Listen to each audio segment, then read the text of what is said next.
ناظرین گرامی السلام علیکم ورحمۃ اللہ وبرکاتہ۔ میں ہوں آپ کا میزبان انصار عزیز ندوی اور آپ اس وقت دیکھ رہے ہیں سپر پرائم ٹائم۔ ناظرین، ہر طرف گھبراہٹ کی خبریں تھیں، جو اہم ترین خبریں تھیں بچ بچا کر کے میں نے دونوں پرائم ٹائم میں آپ لوگوں کے سامنے شائع کر دیا۔ گزشتہ کئی دنوں سے ایک اہم موضوع پر میں آپ سے بات کرنا چاہ رہا تھا۔ وقت کی قلت اور پھر روزمرہ کی مصروفیت نے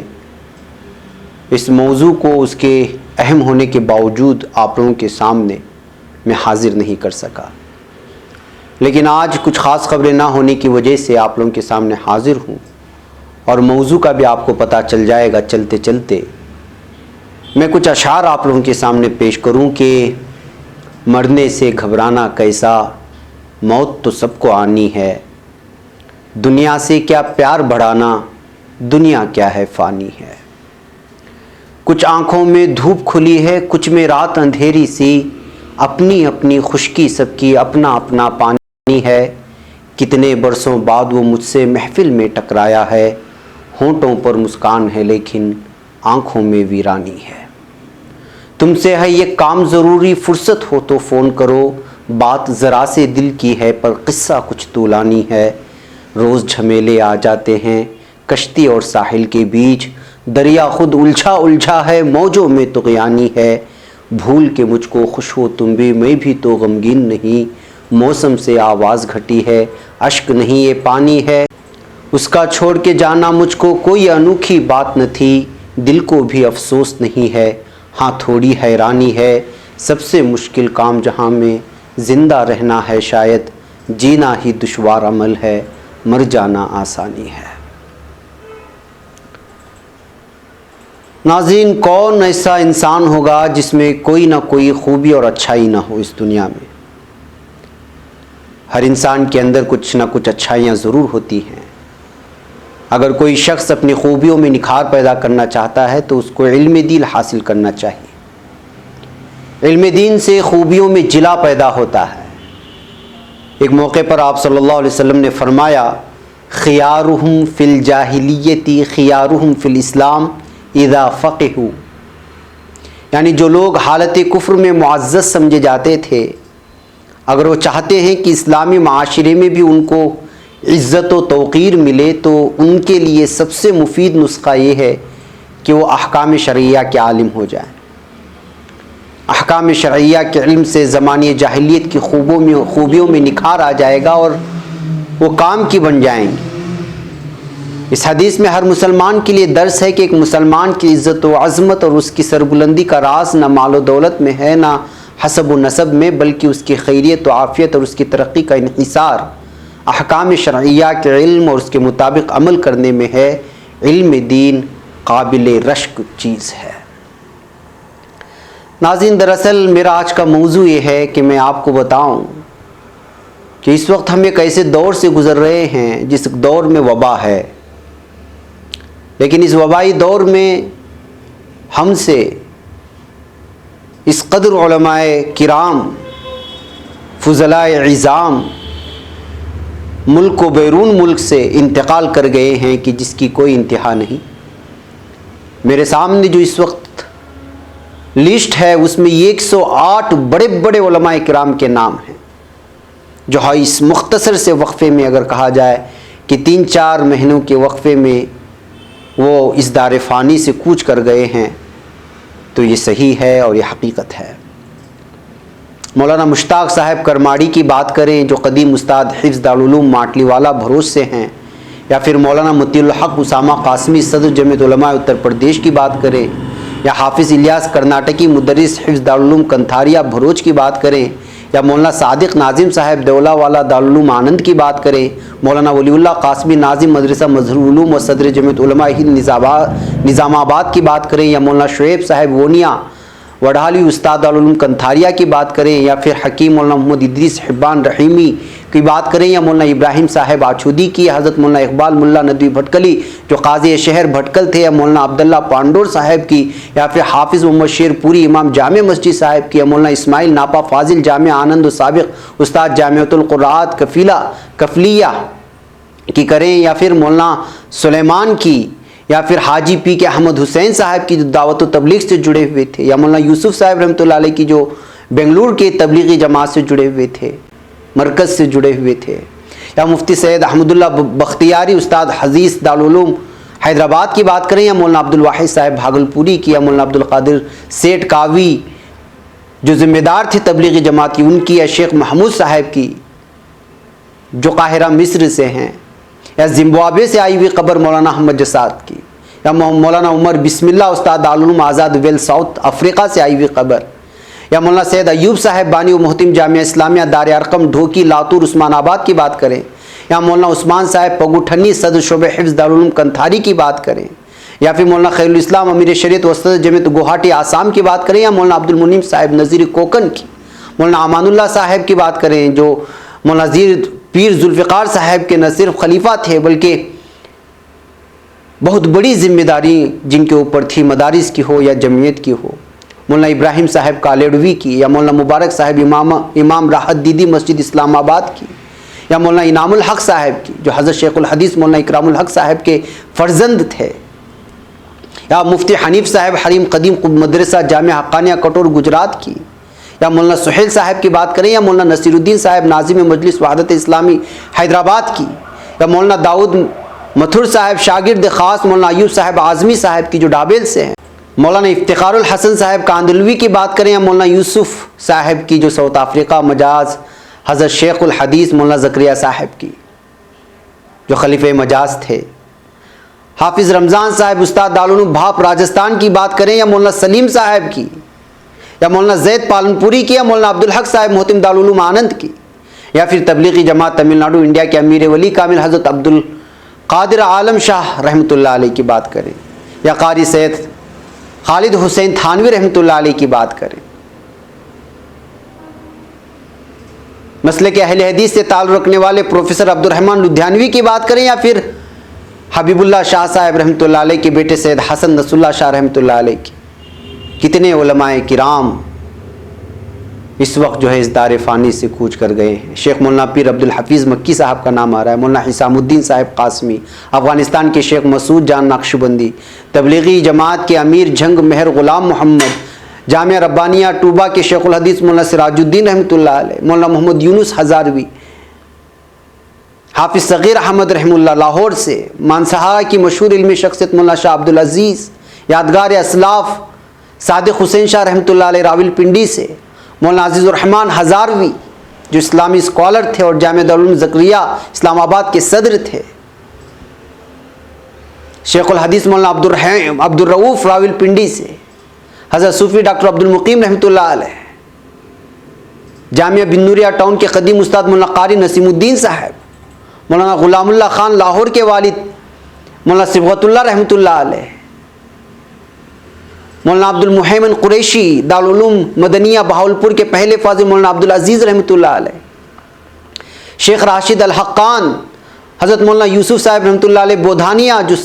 جامعہ اشرفیہ راندیڑ کے سابق استاد تھے، مولانا راشد پالنپوری کہیں یا پھر حضرت مولانا ابوالکلام قاسمی کہیں، یا جامعہ بندوری ٹاؤن کے قدیم استاد قاری شریف تھانوی کہیں، یا پھر مولانا یوسف جمیل آندھرا پردیش کہیں، یا حضرت مولانا عرفان فیروز پوری، میں کن کن کے نام آپ لوگوں کے سامنے رکھوں؟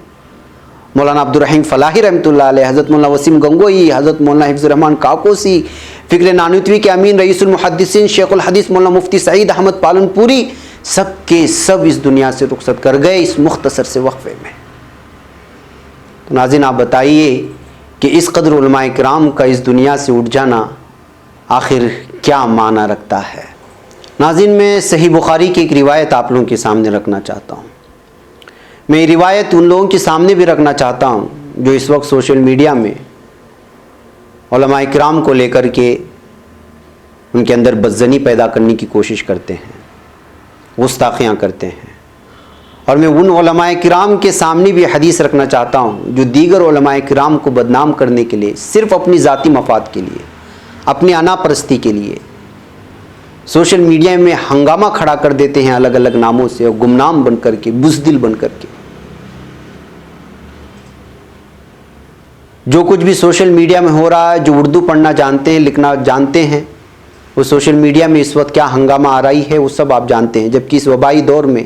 ہم لوگوں کو اللہ تعالیٰ کی جانب لو لگا کر کے دل میں موجود تمام کینہ کپٹ اور بغض کو نکال کر کے، اناد کو نکال کر کے پھینک دینا چاہیے تھا،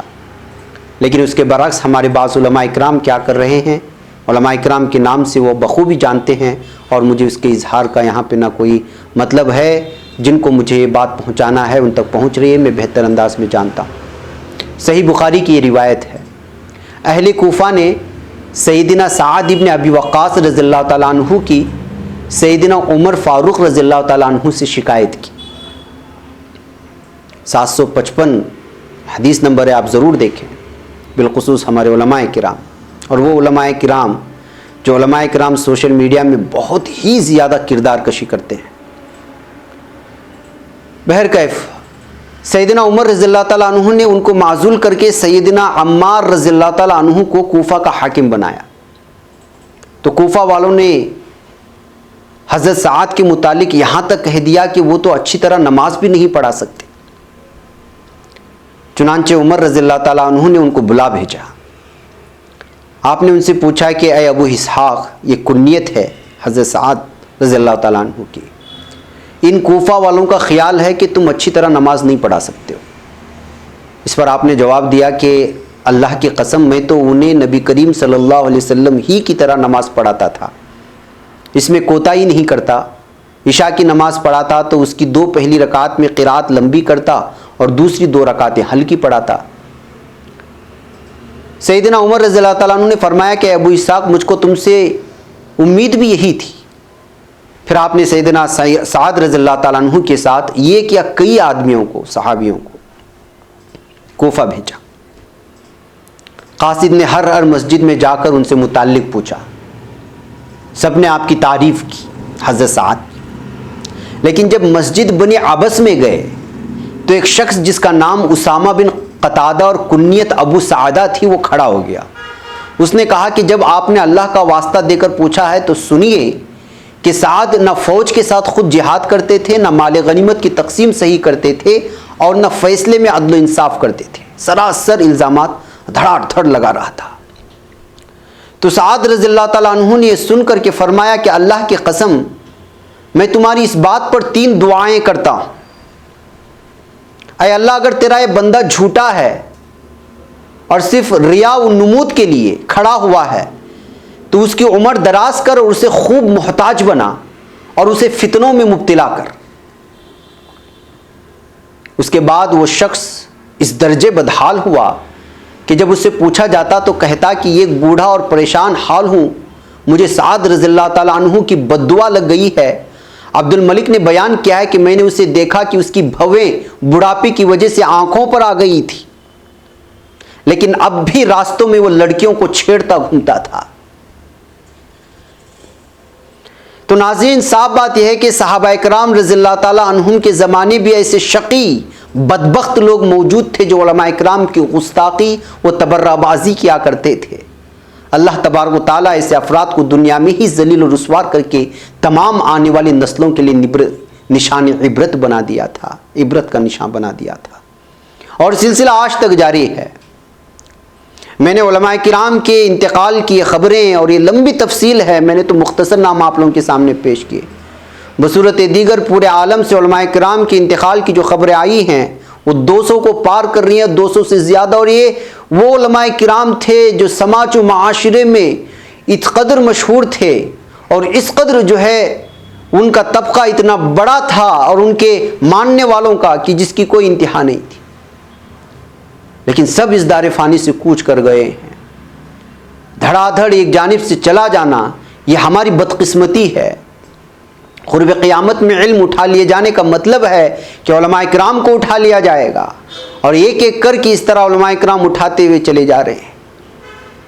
جی ہاں ناظرین، مجھے یہاں چھوٹے سی بریک کی اجازت دیں، بریک کے اس پار کچھ حقائق ہیں جو مجھے آپ لوگوں کے سامنے رکھنا ہے اور ان لوگوں سے مخاطب ہونا ہے جو اس وقت سوشل میڈیا کے علاوہ اپنی محفلیں اور مجلسیں صرف مساجد کے ائمہ کرام کو بدنام کرنے کے لیے اور علماء کرام کو بدنام کرنے کے لیے استعمال کرتے ہیں، جس کا وبال آج پوری امت مسلمہ پر پڑا ہوا ہے۔ مجھے یہاں پر چھوٹے سے بریک کی اجازت دیں۔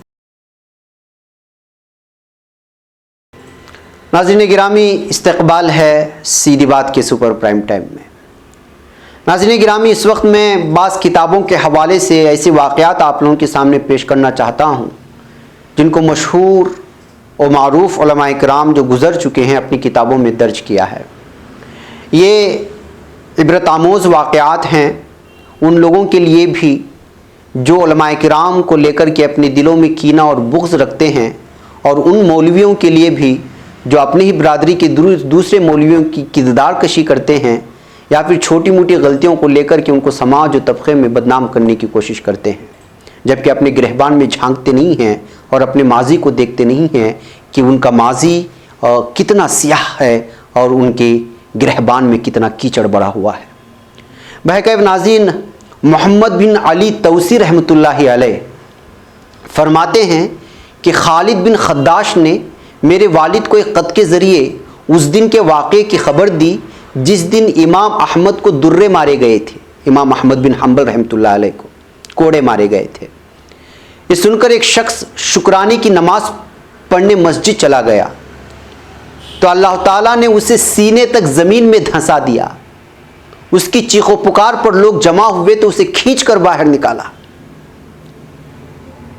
اور سیدنا علی رضی اللہ تعالیٰ عنہ سے مروی ہے کہ نبی کریم صلی اللہ علیہ وسلم نے ارشاد فرمایا کہ جب میری امت اپنے علماء سے بغض رکھنے لگے گی تو اللہ تعالیٰ ان پر 4 قسم کے عذابات مسلط کرے گا: قحط سالی، بادشاہ کی جانب سے مظالم، ہندوستان کا حال دیکھ لیجئے بلکہ پورے عالم کا حال دیکھ لیجئے، حکام کی خیانت۔ حکام کی خیانت کا مطلب آج آپ ہر جگہ ایک بات سننے میں ملتے ہیں کہ بدعنوانی، یہی ہے۔ دشمنوں کے مسلسل حملے۔ اس وقت امت مسلمہ کا کیا حال ہے اور دشمن کس طرح اس پر مسلط ہو چکا ہے اور لگاتار کئی سالوں سے جس انداز میں مسلسل ہو چکا ہے، یہ ساری چیزیں آپ دیکھ سکتے ہیں۔ مستدرک حاکم کی روایت ہے، آپ جا کر کے اس کا مطالعہ کر سکتے ہیں۔ ناظرین، اللہ عز و جل ان لوگوں کو دنیا میں عبرت کا نشانہ بناتا ہے جو لوگ علماء کرام کی بے آبرو کرتے ہیں،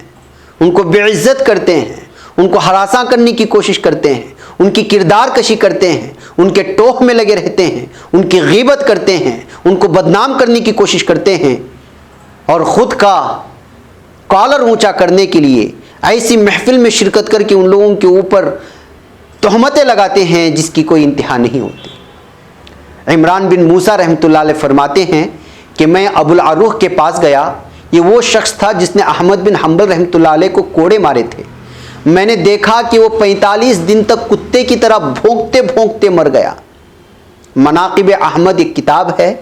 424واں صفحہ ہے، آپ اس کو ضرور مطالعہ کریں۔ ناظرین، کمال ابن القدیم نے تاریخ حلب میں بیان کیا ہے، تاریخ حلب ایک کتاب کا نام ہے، حلب یعنی کہ شام کا حصہ ہے۔ ابن منیر نامی شخص جو حضرات شیخین کو برا کہتا تھا، جب وہ مر گیا تو حلب کے نوجوانوں کو ابن منیر کا انجام دیکھنے کا داعیہ پیدا ہوا۔ آپس میں کہنے لگے کہ ہم نے سنا ہے کہ جو شخص سیدنا ابو بکر رضی اللہ تعالیٰ عنہ اور حضرت عمر رضی اللہ تعالیٰ عنہ کو برا بھرا کہتا ہے تو اس کا چہرہ قبر میں سور جیسا ہو جاتا ہے، اور ہم جانتے ہیں کہ ابن منیر شیخین کو برا کہتا تھا،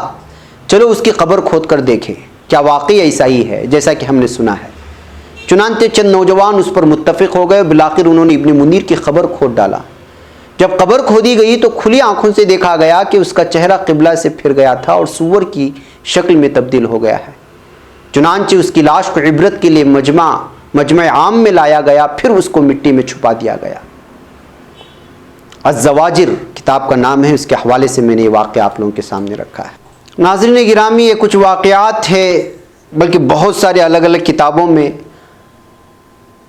عبرت آموز واقعات بیان ہیں، درج ہیں۔ وقت کی قلت کی وجہ سے میں آپ کے سامنے نہیں رکھ سکتا، لیکن جن کتابوں کا میں نے حوالہ دیا ہے وہاں جا کر ضرور مطالعہ کریں۔ احادیث بھی ہیں، نبی اکرم صلی اللہ علیہ وسلم کا ارشاد ہے کہ اللہ جل جلالہ ارشاد فرماتے ہیں جو شخص میرے کسی ولی سے دشمنی رکھے میری طرف سے اس کو اعلان جنگ ہے۔ مشکات و بخاری کی یہ روایت ہے۔ ایک حدیث میں آیا ہے جو میری کسی ولی کی اہانت کرتا ہے وہ میرے ساتھ مقابلے کے لیے سامنے آتا ہے۔ فتح الباری میں یہ روایت ہے۔ بعض روایتوں میں وارد ہے کہ جس شخص نے میرے کسی ولی کو ستایا وہ میرے ساتھ لڑائی تک کے لیے اتر آیا، یعنی فتح الباری میں بھی یہ روایت درج ہے۔ ناظرین، ائمہ نے کہا ہے کہ گناہوں میں کوئی گناہ بھی ایسا نہیں ہے جس کے کرنے والے کو اللہ جل شانہ نے اپنے ساتھ لڑائی سے تعبیر فرمایا ہے، بجز اس گناہ اہانت علماء کے اور سود کھانے کے۔ یعنی سود کھانا اور علماء کرام کی بے عزتی کرنا گویا کہ ایسا ہے کہ وہ اللہ تعالیٰ سے جنگ کر رہا ہے۔ اس سے ثابت ہوا کہ ان دونوں کا گناہ بہت ہی زیادہ بڑا ہوا ہے اور ان لوگوں کے لیے سوء خاتمہ یعنی برے خاتمہ کا سخت اندیشہ ہے۔ مرقات، شرح مرقات میں آپ اس کو ملاحظہ کریں۔ صاحب مظاہر حق نے بھی لکھا ہے کہ اللہ تعالیٰ سے بندے کی لڑائی دلالت کرتی ہے کہ خاتمہ بد ہونے والا ہے، یعنی اس کی موت بہت ہی بھیانک ہوگی۔ یہاں اللہ کے ولی سے مراد علماء ہی ہیں۔ حضرت خطیب بغدادی نے حضرت امام ابو حنیفہ رحمۃ اللہ علیہ اور امام شافعی رحمۃ اللہ علیہ سے نقل کیا ہے کہ اگر فقہا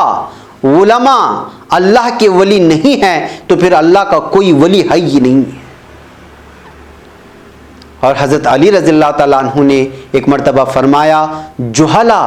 اہل علم کے دشمن ہوتے ہیں، یعنی اگر کسی کو آپ علماء کرام پر اعتزاز کرتے ہوئے ان کی کردار کشی کرتے ہوئے سوشل میڈیا پر ان کو گالیاں بکتے ہوئے نظر آئے تو محسوس کر لینا کہ یہ جاہل قسم کا انسان ہے، چاہے وہ کتنی ہی تعلیم حاصل کیا ہوا کیوں نہ ہو۔